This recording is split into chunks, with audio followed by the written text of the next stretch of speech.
Welcome to FML classes third class. कैसे हैं आप सब? देखिए बेटा, अब हमारा थर्ड चैप्टर स्टार्ट होने जा रहा है। इस चैप्टर का नाम है चांद वाली अम्मा। ठीक है, तो अब देखिए चांद वाली अम्मा में ये क्या कहना चाह रहे हैं। ठीक है ना, स्टार्ट करते हैं। बहुत समय पहले की बात है, एक बूढ़ी अम्मा थी, बिल्कुल अकेली। उसका अपना कोई न था। घर का कामकाज उसे खुद ही करना पड़ता। सुबह उठकर कुएं से पानी लाना, खाना बनाना आदि। उसके साथ एक परेशानी थी, वह रोज सुबह उठकर जब घर में झाड़ू लगाती तब तक तो सब ठीक रहता, पर जैसे ही वह आंगन में जाती और झाड़ू लगाने के लिए झुकती, तभी आसमान आकर उसकी कमर से टकराता। तो बेटा देखिए, स्टार्टिंग में क्या है बता रहे हैं कि एक बूढ़ी अम्मा है जो अपने घर में अकेली रहती हैं और उनके घर में कोई भी नहीं है, तो इसलिए उन्हें सारा काम अपना खुद ही करना पड़ता है। ठीक है, तो कह रहे हैं कि जब वो अपने घर के अंदर अंदर झाड़ू लगाती थी तब तक तो कोई परेशानी नहीं होती थी उनको। जैसे ही वो मतलब रूम के बाहर आती थी आंगन में, तो जैसे जब वो आंगन में झाड़ू लगाने लगती थी तो आसमान आकर, यानी आसमान यानी जो आसमान है जो हमारे सरों पर होता है वो, तो आसमान आकर के उनकी कमर से टकरा जाता था। ठीक है, अम्मा उसे घूर कर देखती तो वह थोड़ा हट जाता, फिर वह जैसे ही दोबारा झुकती आसमान फिर अपनी हरकत दोहराता। तो जब अम्मा उसे घूर कर देखती थी तो थोड़ा सा दूर हो जाता था वो उससे, है ना। फिर उसके बाद वापस से जैसे ही वो झाड़ू लगाना शुरू करती फिर दोबारा आकर उनसे टकराने लगता। एक दिन, 2 दिन, 3 दिन लगातार यही क्रम चलता रहा। अम्मा झाड़ू लगाएं और आसमान उसे तंग करें। तो अब कह रहे हैं 1-2 दिन, मतलब 2-3 दिन तो यही चलता रहा, लेकिन उसके बाद भी यही चलता रहा कि जब भी अम्मा झाड़ू लगाती थी तभी आसमान आकर उनको तंग करने लगता था।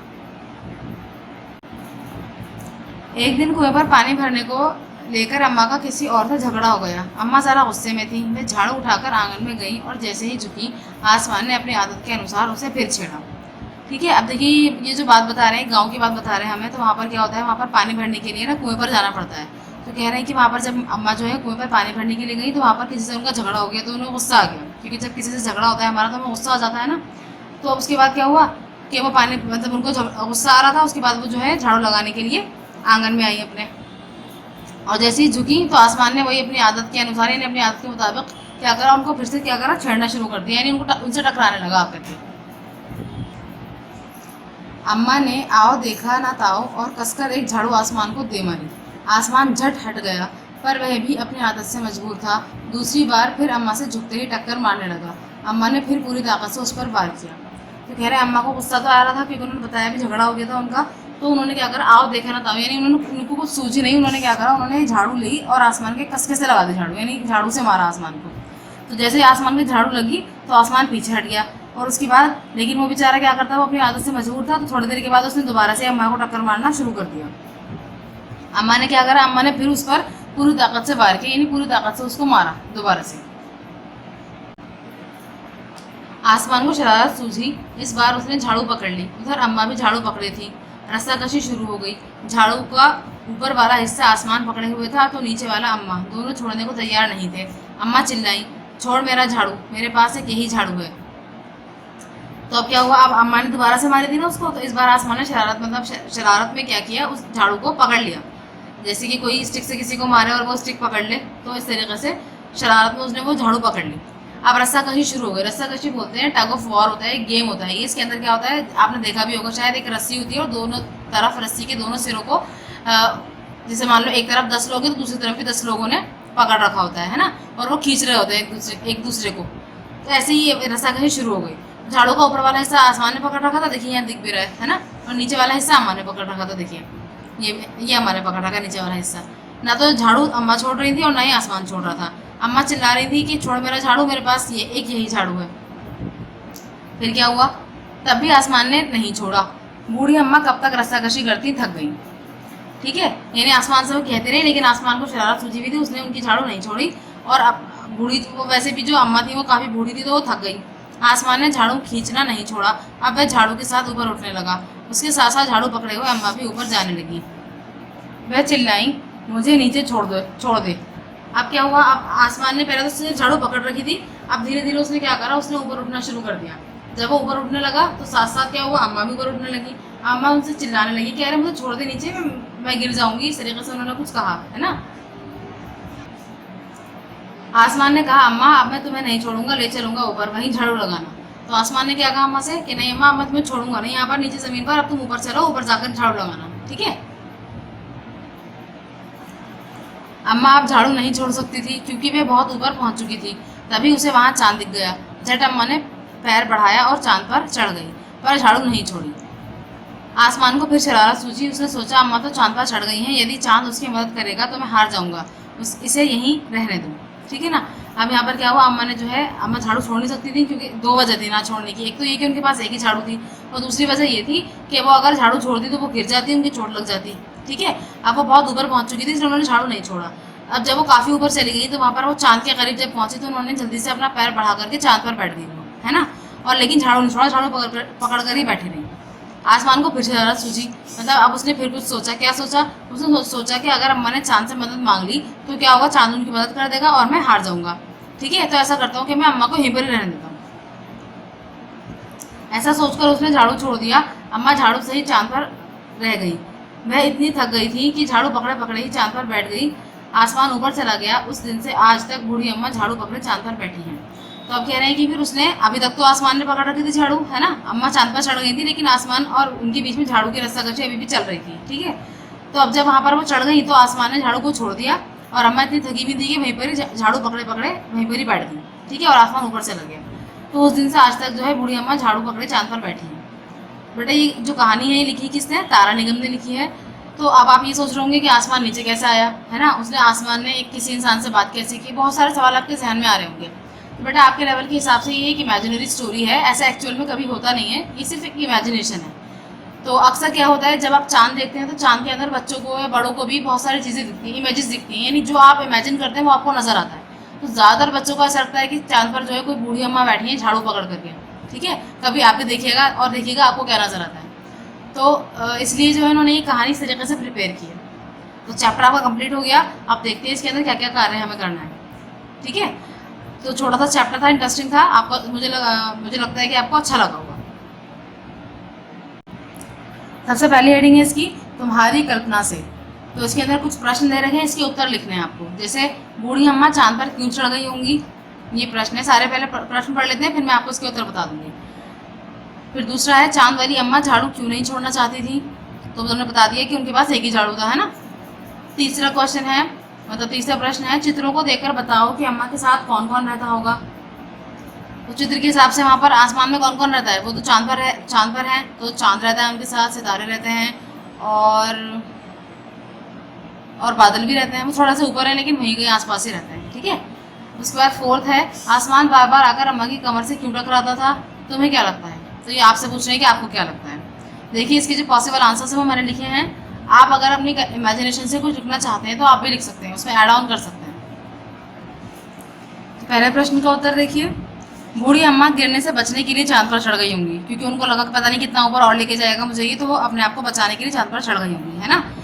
दूसरा प्रश्न का उत्तर है, चांद वाली अम्मा के पास एक ही झाड़ू थी, इसलिए झाड़ू छोड़ना नहीं चाहती थी, ये मैंने अभी आपको बताया था, है ना। उसके बाद तीसरे का आंसर है, अम्मा के साथ आसमान, चांद, बादल और तारे रहते होंगे। देखिए मैंने बताया था ना, आसमान रहता होगा वो थोड़ा सा ऊपर रहता है, चांद रहता है, बादल रहते हैं और तारे भी रहते हैं। उसके बाद फोर्थ है, आसमान बार बार आकर अम्मा की कमर से इसलिए टकराता था क्योंकि उसे शरारत करने में मजा आता था। यानी जैसे शरीर बच्चे होते हैं ना, छोटे बच्चे होते हैं, उन्हें पता होता है कि बड़ों को ये बात पसंद नहीं आ रही, या वो थोड़ा थोड़ा चिढ़ाना चाहते हैं। आप भी शायद कभी कभी ऐसा करते होंगे कि आपकी मम्मी को कोई बात पसंद नहीं आए तो आप बार बार उसको दोहराते हैं, उनको चिढ़ाते हैं। मतलब वैसे ऐसा करना नहीं चाहिए, लेकिन फिर भी अक्सर बच्चे ऐसा करते हैं। ठीक है। बहन भाई में तो ये चीज़ चलती है, लेकिन अगर वो ज़्यादा बड़ा है तो फिर हमें ऐसा नहीं करना चाहिए। ठीक है ना।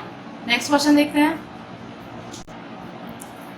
अगली हेडिंग है आपकी, रूठना मनाना। ठीक है।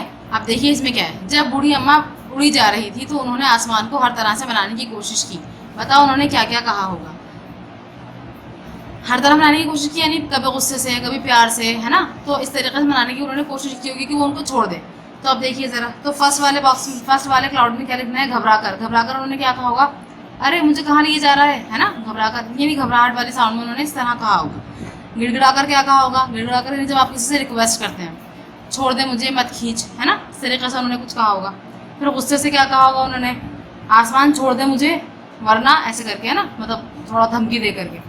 उसके बाद है फोर्थ है, तरकीब सूझने पर, यानी कोई ट्रिक ऐसा कि जिससे आप उसको कोई लालच दें, है ना, कि वो मान जाए आपकी बात। क्या कहा होगा उन्होंने, बेटा आसमान अगर तू मुझे छोड़ देगा तो मैं तुझे मिठाई खिलाऊंगी। ठीक है। तो उन्होंने इस तरह उसको लालच दिया होगा। तो ये चारों हैं, ये आपको बेटा बुक में करने हैं। जो ऊपर वाली हेडिंग का काम है वो आपको कॉपी में करना है। क्वेश्चंस भी लिखिएगा और आंसर्स भी लिखिएगा। आगे देखते हैं क्या है। अगली हेडिंग देखिए बेटा, अगली हेडिंग का नाम है घूरना। ठीक है, देखते हैं इसमें क्या लिखा हुआ है। अम्मा उसे घूरकर देखती तो आसमान थोड़ा हट जाता। कब कब ऐसा होता है जब तुम्हें कोई घूरकर देखता है, जैसे मेरा दोस्त मुझे घूरकर देखता है जब मैं उसका मजाक उड़ाता हूँ, है ना। और मेरे पिता यानी आपके पापा कब देखते हैं आपको घूरकर, जब मैं कोई शरारत करता या करती हूँ, है ना। लड़कियाँ करती हूँ लिखेंगी, लड़के जो हैं वो करता हूँ लिखेंगे।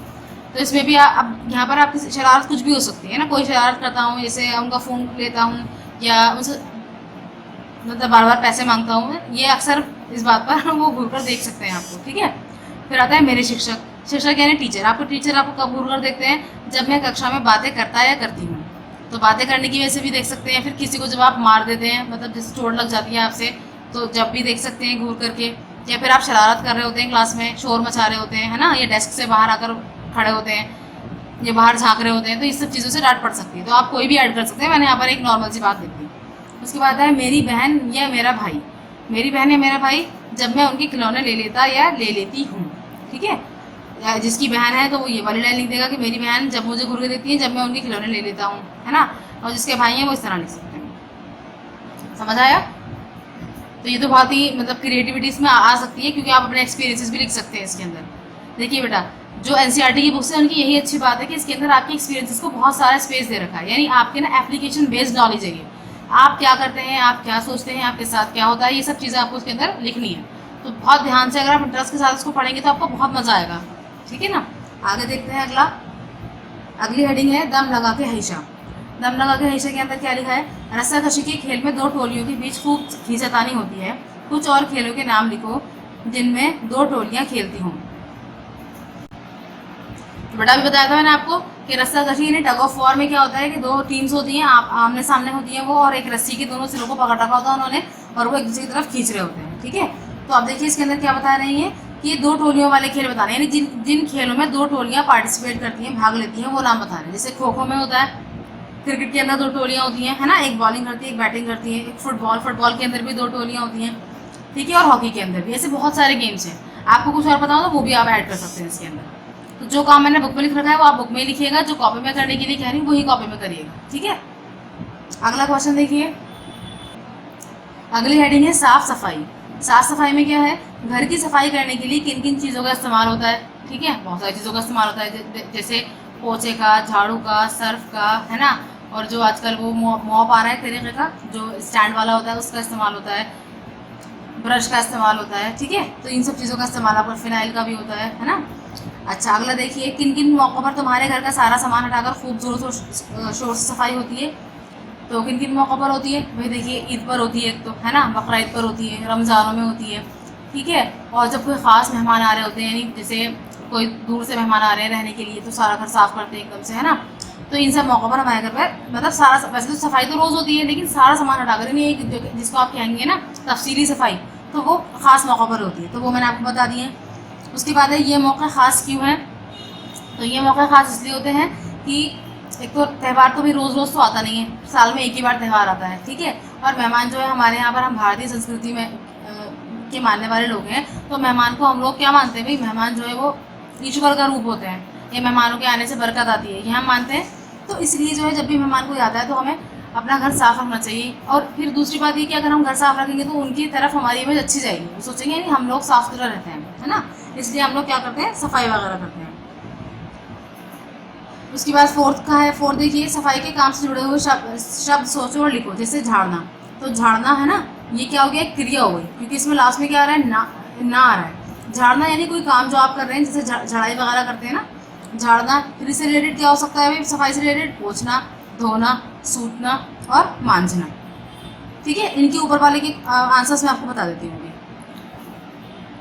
ये वाला क्वेश्चन तो आप बुक में ही कर लीजिएगा, ये जो तीनों है ना इनके आंसर कॉपी में लिखने हैं आपको। तो साफ सफाई वाली हेडिंग में तीन जो क्वेश्चन थे उसके आंसर देखिए ज़रा क्या है। घर की सफाई करने में झाड़ू, पोछा, पानी की बाल्टी, फिनाइल, वाइपर आदि चीज़ों का इस्तेमाल होता है ना। और किसी किसी के यहाँ पर और भी कुछ चीज़ें इस्तेमाल हो सकती हैं, क्योंकि जैसे सबके यहाँ फिनाइल इस्तेमाल नहीं होता तो भाई हार्पिक का इस्तेमाल भी करते हैं, क्लोरीन का इस्तेमाल भी करते हैं, तो एसिड का भी इस्तेमाल करते हैं अगर कहीं पर ज़्यादा चिकनाहट होती है तो। तो इस तरीके से आप इसमें लिख सकते हैं, है ना। उसके बाद नेक्स्ट देखिए, जब कोई मेहमान आता है या त्योहारों जैसे ईद, दिवाली आदि पर जोर शोर से सफाई होती है। वो पूछ रहे थे ना कि कब होती है जोर शोर से सफाई, तो त्योहारों पर होती है या फिर जब कोई मेहमान आता है। तो वो पूछ रहे हैं कि क्यों ये चीज़ें खास क्यों हैं, ठीक है। क्योंकि मेहमान भारतीय सभ्यता के अनुसार भगवान का रूप होते हैं। यानी हमारे यहाँ जब हम इंडिया में रहते हैं तो इंडिया के लोग जो है मेहमान को क्या मानते हैं, आपने ये बात सुनी होगी, अतिथि देवो भव, यानी जो मेहमान है वो भगवान का रूप है, ईश्वर का रूप है, ठीक है। और त्यौहार साल में एक ही बार आता है, और जो त्यौहार की वजह से सफाई इसलिए होती है क्योंकि भाई वो तो एक बार आता है पूरे साल में, ठीक है। इसलिए हम सफाई करते हैं जोर शोर से, यानी पूरी अच्छी तरीके से सफाई करते हैं, बिल्कुल साफ सब कुछ कर देते हैं। अगली हेडिंग देखिए बेटा, अगली हेडिंग है आपकी काम कौन करता है, ठीक है। तो देखिए कौन से काम की बात कर रहे हैं। बूढ़ी अम्मा अकेली रहती थी, उन्हें घर का सारा काम अकेले ही करना पड़ता होगा। उन कामों की सूची बनाओ जो उन्हें सुबह से शाम तक करने पड़ते होंगे। ये भी बताओ कि तुम्हारे घर में ये काम कौन कौन करता है।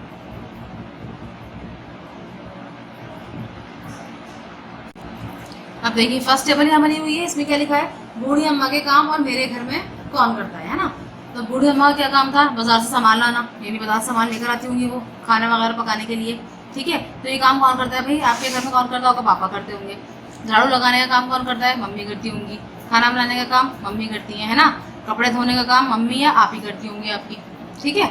ज़्यादातर तो वैसे मम्मी करती हैं, लेकिन अगर किसी की आप ही बड़ी है तो आप भी कर सकती हैं। या आप अगर कोई और काम करते, सपोज की बाजार से सामान लाना का काम आपकी मम्मी करती है तो आप मम्मी लिख देना यहाँ पर, ऐसे भी आप कर सकते हैं।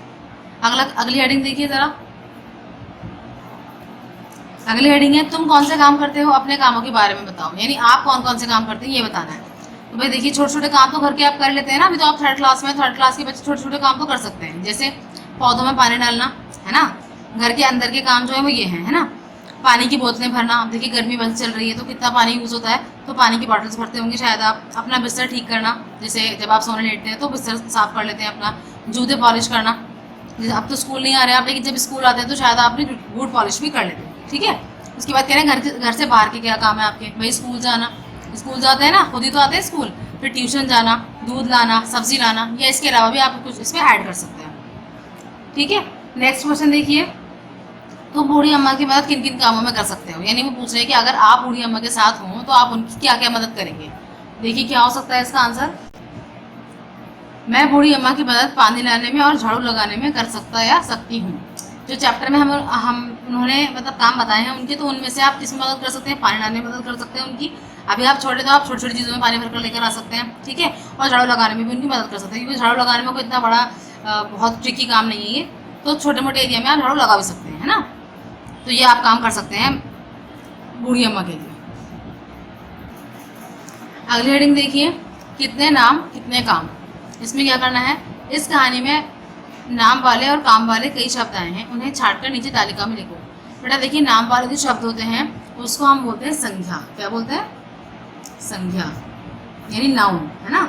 और काम वाले जो शब्द होते हैं उसको हम बोलते हैं क्रिया, यानी वर्ब।